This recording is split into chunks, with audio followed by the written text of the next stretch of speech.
आज की हमारी वर्कशीट है वर्कशीट नंबर 49 और ये हिंदी की वर्कशीट है। इस वर्कशीट में हम लोग बाल गोविंद भगत की पुनरावृत्ति करेंगे। इससे पहले के वर्कशीटों में बाल गोविंद भगत की पढ़ाई हो चुकी है। तो आप लोग अगर बाल गोविंद भगत की पढ़ाई देखना चाहते हैं तो आप हिंदी के प्लेलिस्ट में चले जाएंगे और शुरू में जो वर्कशीट आते थे उसमें बाल गोविंद भगत की पढ़ाई दी गई है, आप उन वर्कशीट्स को देख लेंगे।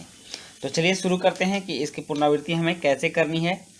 संदर्भ है पुनरावृत्ति पाठ 11 बाल गोविंद भगत, रामवृक्ष बेनीपुरी जी द्वारा लिखा हुआ है और यह क्षितिज भाग 2 से लिया गया है।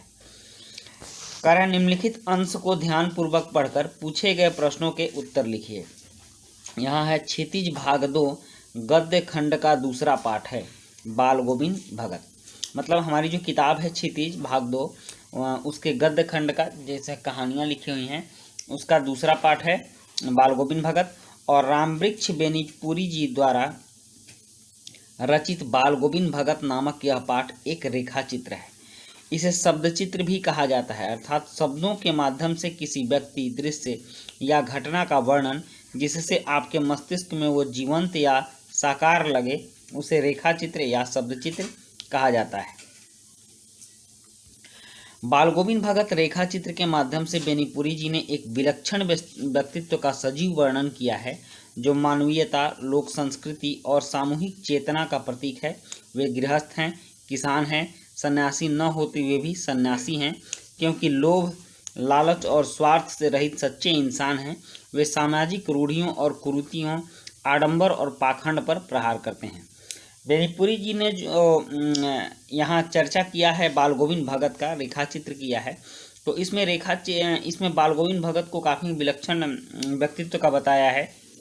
वो समाज में रहते हुए भी सन्यासी थे, गृहस्थ होते हुए भी वो घर में खेती बाड़ी सब कुछ किया करते थे, लेकिन फिर भी वो सन्यासियों जैसा व्यवहार करते थे। सामाजिक कुरीतियों पर उन्होंने प्रहार किया और सामाजिक कुरीति और रूढ़िवादियों के वो खिलाफ थे क्योंकि उन्होंने अपने बहू की दोबारा शादी करवाई। उनके पुत्र की मृत्यु हो जाती है, उस मृत्यु में वो अग्नि अपने बहू से ही दिलवाते हैं, जबकि मान्यता यह है कि कोई पुरुष आग देता है। तो इन सब मान्यताओं के विरुद्ध थे और वो सामाजिक सुधार के पुरोधा भी थे। तो इस तरह से बाल गोविंद भगत काफ़ी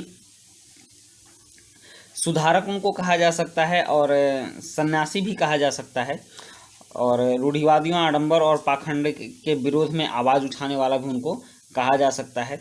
वे सामाजिक रूढ़ियों और कुरीतियों के खिलाफ हमेशा से आवाज़ उठाते रहे हैं और उन्होंने कुछ ऐसा काम किया जो कि आम आदमी नहीं करता है। इसी बात की चर्चा इस पाठ में रामवृक्ष बेनीपुरी जी द्वारा की गई है। तो चलिए इसके प्रश्नों के उत्तर को देखते हैं। पहले प्रश्न देख लेते हैं। यहाँ कुल 5 प्रश्न दिए गए हैं और 5 प्रश्न में से एक प्रश्न गतिविधि है जिसमें कि आपको अपने हिसाब से लिखना है। तो एक एक करके हम इन प्रश्नों का उत्तर लिखते हैं। पहला प्रश्न है, रेखा चित्र की क्या विशेषता होती है। आपने पूरे पाठ में रेखा चित्र शब्द को सुना होगा, तो उसमें रेखा चित्र की विशेषता क्या होती है, किसे रेखा चित्र कहते हैं, इसको समझ लीजिए।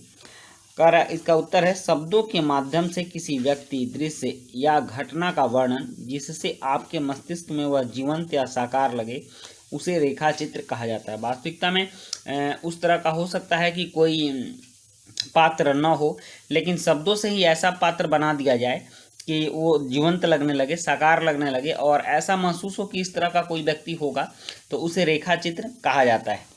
नेक्स्ट है प्रश्न 2 है, बाल गोविंद भगत सन्यासी ना होते हुए भी सन्यासी हैं, लेखक ने ऐसा क्यों कहा है।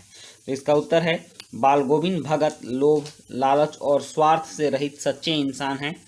वह सामाजिक रूढ़ियों और कुरीतियों से अलग रहते हैं। वे गृहस्थ हैं, किसान हैं, इसलिए लेखक ने कहा है कि वह सन्यासी ना होते हुए भी सन्यासी हैं।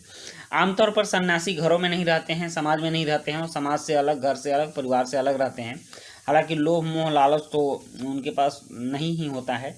तो इस तरह से ये सारे गुण उनमें थे बाल गोविंद भगत में, लेकिन वो गृहस्थ थे, किसान थे, वो गांव में रहते थे, अपने परिवार के साथ रहते थे। तो वहीं कह रहे हैं कि वह सन्यासी ना होते हुए भी सन्यासी थे। उनको समाज से, घर से, गांव से और किसी भी आडंबर से कोई मतलब नहीं था। प्रश्न 3 है, आपके विचार से सच्चे सन्यासी में क्या क्या गुण होने चाहिए? इसका उत्तर है, सच्चे सन्यासी लोभ, लालच और स्वार्थ से रहित होते हैं। उनको समाज और परिवार से कोई मतलब नहीं होता है। और प्रश्न 4 है, किन घटनाओं से साबित होता है कि बाल गोविंद भगत सामाजिक सुधार और महिला पुरुष समानता के पक्षधर थे? तो सामाजिक सुधार के रूप में पक्षधर थे, तो उसके लिए उन्होंने इस कहानी में एक घटना घटी है कि उन्होंने विधवा विवाह के समर्थन में कदम उठाया है। अपने बहू का दोबारा शादी करवाने की बात उन्होंने कही है, जो कि आमतौर पर हमारे समाज में नहीं होता है। तो इस कदम से ऐसा लगता है कि वो सामाजिक सुधार के पक्षधर थे।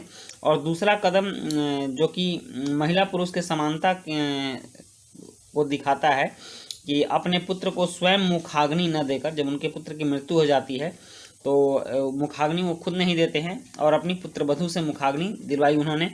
तो इससे भी यह साबित होता है कि वह ऐसा सोचते हैं कि महिला और पुरुष में कोई अंतर नहीं है, जो काम पुरुष कर सकते हैं वो काम महिला भी कर सकती है। तो इस तरह से इन दोनों घटनाओं से साबित होता है कि वह सामाजिक सुधार और महिला पुरुष समानता के पक्षधर थे। और 5वां प्रश्न है कि यह एक गतिविधि है और अपने संस्मरण के आधार पर किसी व्यक्ति, दृश्य या घटना का वर्णन अपने शब्दों में कीजिए। तो चलिए इसका उत्तर है, जब मैं 6ठी क्लास में पढ़ता था तो मेरे एक शिक्षक थे रंजन सर। वह नियमों का पालन काफ़ी कड़ाई से करवाते थे, बहुत कठोर थे और डिसिप्लिन उनको काफ़ी प्रिय था। अनुशासनहीनता उन्हें थोड़ी भी पसंद नहीं थी। हर छात्र के अनुशासन पर चर्चा किया करते थे और पूरे विद्यालय में उनकी एक अलग ही छवि बनी हुई थी। जिधर से निकलते बच्चे अनुशासित हो जाते थे। उनको देखने मात्र से ही पूरा विद्यालय शांत हो जाता था, लेकिन बहुत ही सरल भाषा में शिक्षा देने का काम करते थे। उनकी पढ़ाई बातें आज भी याद है। तो यह एक संस्मरण है, आप इसमें दूसरा भी लिख सकते हैं, कोई ज़रूरी नहीं है कि आप यहीं लिखेंगे। तो बच्चों, इस तरह से आपकी जो ये वर्कशीट है, ये वर्कशीट पूरी हुई। आपने पूरी वर्कशीट देखी, इसके लिए आपको बहुत बहुत धन्यवाद। तो मिलते हैं हम लोग नेक्स्ट वर्कशीट में।